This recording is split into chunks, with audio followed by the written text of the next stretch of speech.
भला भाग थई तो साईं जो मीलाद क्यों वा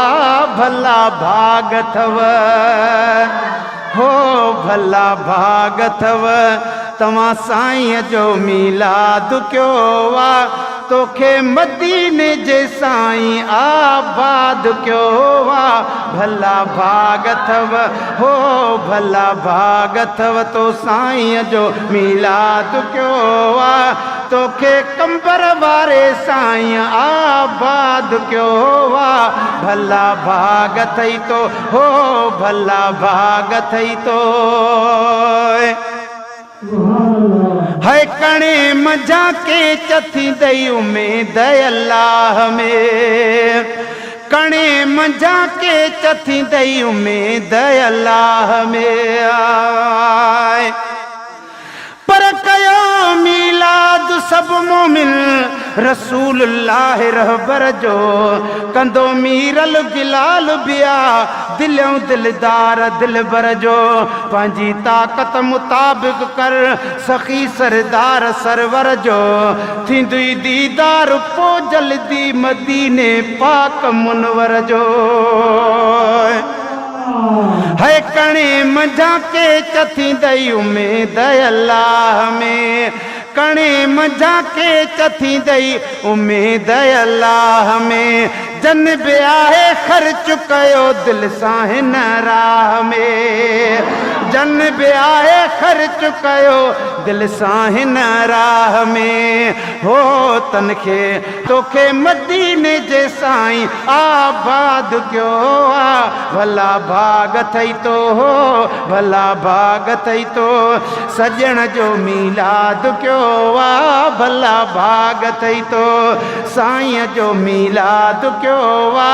तोखे मदीने जे साईं आबाद कयो आ भला भाग थई तो है आशिकन कान वॾी अदा अॼु ईद हो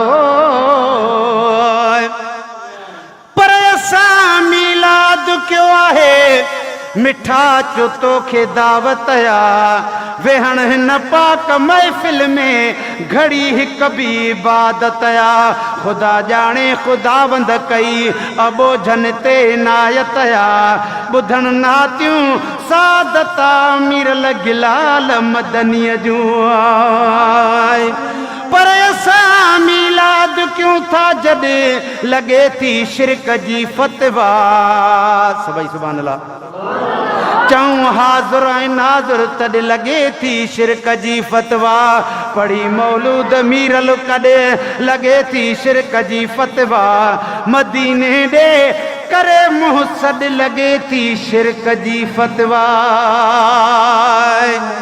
आशिकन कान वॾी दुन खां ई दया मीलाद वारा तोखे तो में नबी जी दी दया ओ सांगाहने वारा तोते सजण जी दी दया सांगाहने वारा तोते हबीब जी दी दया हो तोखे मूंखे तॾहिं है तोखे मूंखे तॾहिं रब साईं शाद कयो आ तोखे मूंखे तॾहिं मौला साईं शाद कयो आ तोखे मदीने जे साईं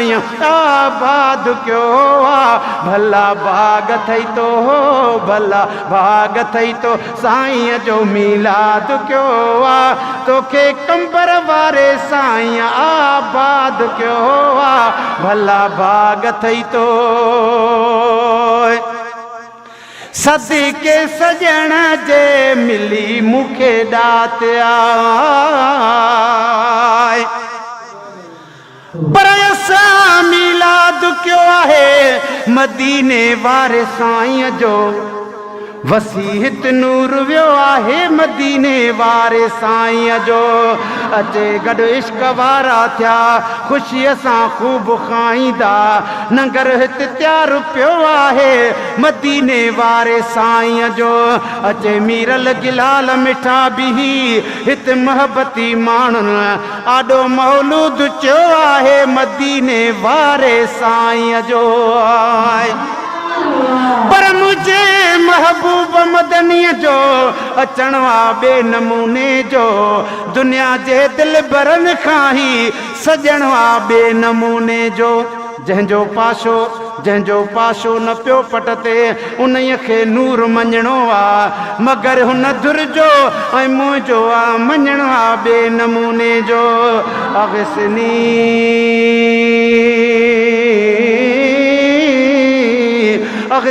या रसूल अल्लाह अग़िस्नी या हबीब अल्लाह चई पो सॾु कंदा आहियूं जमायत अहल सुन्नत जो सॾणो आ ॿे नमूने जो अदाज़ान नातन खां अॻे मीरल गिलाल चवे असांजे हिन सलातुनि जो पढ़णो आ ॿे नमूने जो सदी के सजण जे मिली मूंखे ॾातिया सदी के सजण जे मिली मूंखे ॾातिया ओ तुंहिंजी दीन मोहम्मद वई वणी सभ खे नातिया दीन मोहम्मद तुंहिंजी वई वणी हीअ नातिया हो चांडे फ़क़ीर खे हो चांडे फ़क़ीर खे चओ चांडे फ़क़ीर खे मौला ज़िंदाबाद कयो आ चांडे फ़क़ीर खे मौला ज़िंदाबाद कयो आ तोखे मदीने जे साईं आबाद कयो आ भला भाग थई तो हो भला भाग थई तो साईं जो मिलाद कयो आ तोखे मदीने जे साईं आबाद क्यों आ भला भाग थई